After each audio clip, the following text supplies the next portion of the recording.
Live দিয়ে দিচ্ছি ওই হেঁটে যাই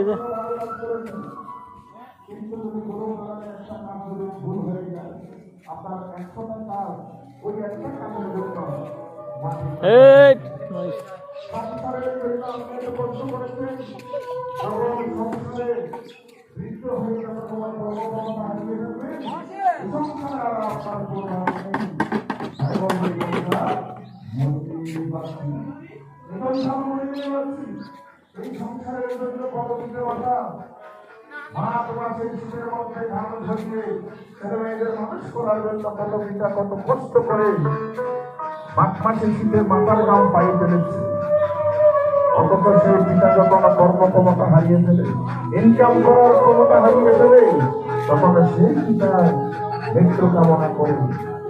সন্তানরা বসে বসে মৃত্যু কামনা করে, সবাই কিন্তু বাবা সব সন্তানদের যেরকম হতো, আমি পৃথিবীটা এখনো সুন্দরিত হতো না, সুন্দরিত হতো না। তবে পৃথিবীতে সন্তান আছে বাবা, আমি নিজে প্র্যাকটিক্যালি আমি বুঝে দেখেছি। সন্তানকে প্রাতিষ্ঠানিক শিক্ষায় বহু শিক্ষিত, বহু সার্টিফিকেট অর্জন করিয়েছে।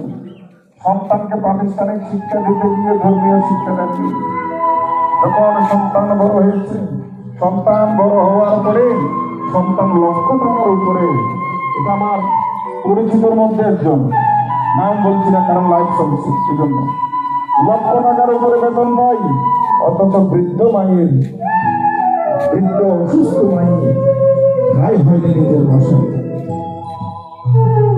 এই হচ্ছে আমাদের দুর্দশা। কারণ একজন বাবা মা যখন সন্তান জন্ম দেয়, শুধু একটাই প্রত্যাশা থাকে, যখন আমি বৃদ্ধ হব তখন আমার সন্তান আমাকে টিকা দেবে, যখন আমি কর্মক্ষমতা হারিয়ে ফেলবো তখন আমার সন্তান আমাকে দেখবে। একজন বাবা মার শুধু একটাই প্রত্যাশা থাকে, আর কোনো প্রত্যাশা নয়। কিন্তু বাবা আমার ছেলে মেয়েরা বড় হয়ে কি করছে? ছেলে মেয়েরা বড় হয়ে পিতা মাতাকে অবহেলা করছি না, কারণ আমরা ধর্মীয় শিক্ষা দিতে পারিনি বলেই।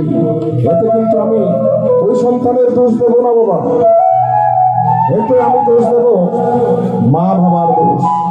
এই জন্য আমার প্রিয় পরম শ্রী ঠাকুর অনুকূল চন্দ্র বলছেন, মা হবে যেমনতর, পুত্র হবে তেমনতর।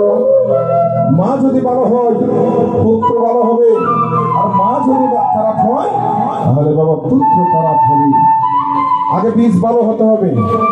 বাজার থেকে আপনি উন্নত মানের বীজ কিনে এনে যদি বাবা গাছতলায় ছিটিয়ে দেন, সে বীজ কি ভালো গাছ হবে, ভালো ফল দেবে? দেবে না। মা হচ্ছে ক্ষেত্র, বাবা হচ্ছে বীজ।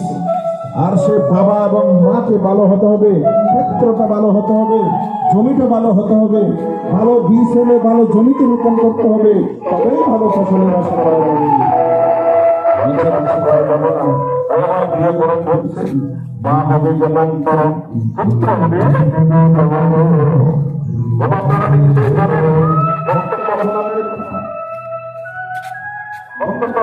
বাবার নাম ছিল হিরণ্যকশিপু।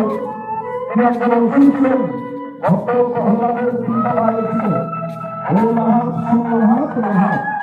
এই তিনজন মায়ের জন্মগ্রহণ করে তারা অসুর হয়ে জন্মগ্রহণ করেছিল। হিরণ্যকশিপুর স্ত্রীর নাম হচ্ছে